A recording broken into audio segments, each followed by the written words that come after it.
Hey guys! Episode 3 of my adventures with Superman is out, and it's time to discuss everything that happened in this complete analysis. Lex Luthor appears again, Steel emerges to fight alongside Superman.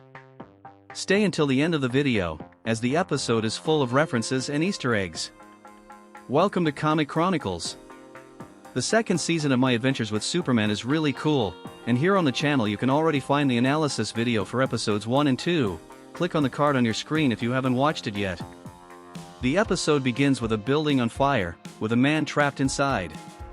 Superman appears to save him, and suddenly he is surrounded by a blue aura that protected the man until they got out of there. Right away, we see that Superman was surprised by this aura that functions as a kind of electromagnetic barrier. So far, it hasn't been explained what this aura is, but for those who read the comics from the 90s, they already know that this is a reference to the blue Superman from the comics. Will we have Electric Blue Superman at some point in the series? Superman asks the man he just rescued if he is okay. This man is Silas Stone, who is the father of Victor Stone, also known as Cyborg. Silas says he's fine, and Superman leaves.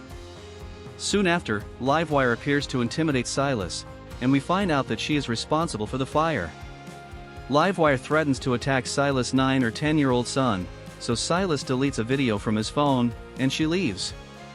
This is how we find out Victor Stone's age, who is far from becoming the hero Cyborg. In Jimmy and Clark's apartment, Jimmy Olsen is bothered by Sam Lane living with them, as he is a very disorganized person. Lane gets upset with Clark, and the episode suggests that Sam knows Clark's secret identity but only demonstrates that he doesn't trust Clark because he believes he's a goofball who will eventually hurt his daughter. Meanwhile, Jimmy struggles to lead his intern, Flip. Going back to our protagonist, Clark goes to meet Lois to talk to her about his cousin Kara, who is lost in space, but Lois postpones the meeting. This is the third time Clark tries to tell Lois about saving Kara but can't because she always interrupts him because of something. After that, the episode introduces Weston, an executive from the Amertech company who appeared in Steel's comics, presenting his security project for the city, called Metallo. We then see the robot's design, which requires fusion energy to function, but it's clear that it's not working well.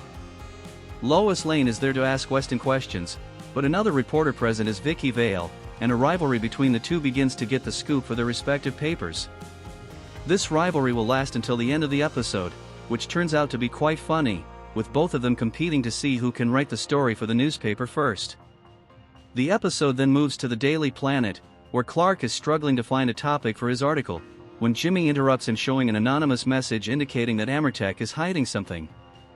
Flip, his intern, intercepts the message and goes after the signal without Jimmy's authorization. Back with Lois, Lane, and Vicky, they enter the Amertech facility in ruins, each finding their way to get the scoop. The scene where they escape, and Vicky thinks she outsmarted Lois, is quite entertaining. Returning to Superman and Jimmy, they find Flip at John Henry Irons' house, another scientist who worked at Amertech on the Metallo project. It's great to see John Irons already introduced in the series. Superman says he knows John Henry from TV, and John mentions that he heard about the Flamebird from his niece, Natasha. Remember that Natasha Irons was also the hero Steel in the comics as well as in the show Superman and Lois, but in Superman and Lois, Natasha is John Henry's daughter. John explains he created a steel suit, his dream project, but Amertech wanted a different project, leading to Metallo, which was rushed and unstable due to its fusion energy source. Despite John Henry and Silas Stone's warnings, Weston proceeded with the project, eventually firing them. Superman realizes that the fire at the beginning of the episode was criminal. Before we continue, if you're a Superman fan and want to see more videos about our beloved Man of Steel, support us by leaving a super like on the video and subscribing to the channel. You'll receive quality videos daily to stay up to date on the DC and Marvel universes. Lois shows up at John's apartment, and Livewire, hired by Weston, also appears to eliminate John Henry Irons and Silas Stone. Livewire destroys John's computer containing evidence against Weston. Livewire flees and calls Weston, saying she didn't know Superman would be involved.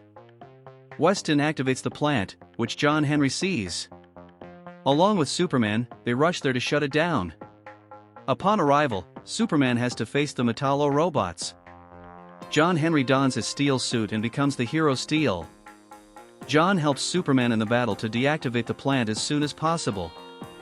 During the fight, Superman uses his blue aura again to generate an electromagnetic field to contain the fusion energy, stabilizing it temporarily until John can destroy the reactors. With Flip's help drawing the robot's attention, Steel manages to destroy the reactor towers, preventing a worse outcome for the city. The episode ends without showing it, but most likely Weston was arrested for his actions.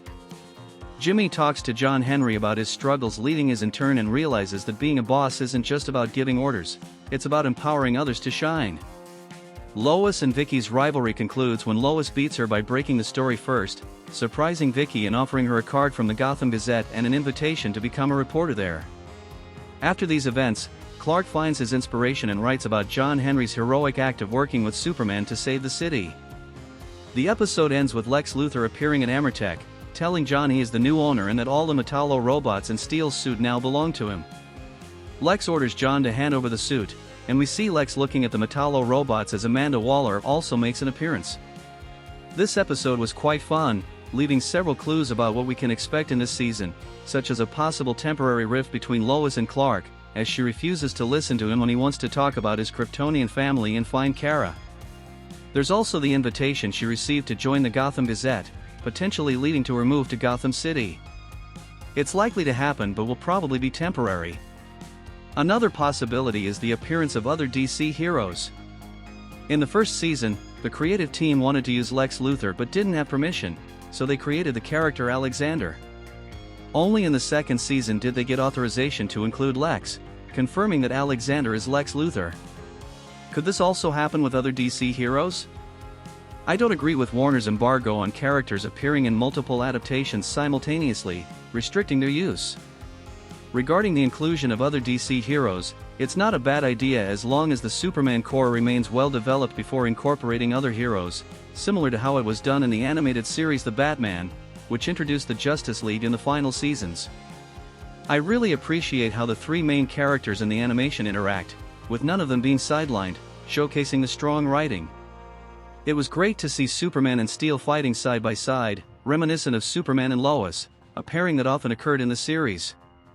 Now, focusing on the negatives, I didn't particularly like the design of Steel's suit, and it would have been more interesting if Lex had taken it to become his classic green and purple suit for facing Superman, while John Henry had a suit closer to what we're used to seeing in the comics or other animations. Other things I didn't enjoy in this episode were the design of the Metallo robot and the main villain being a generic greedy businessman, a trope we have seen too many times in superhero stories. But now I want to hear your opinion. Did you enjoy the third episode of My Adventures with Superman? Are you liking the series? Write in the comments.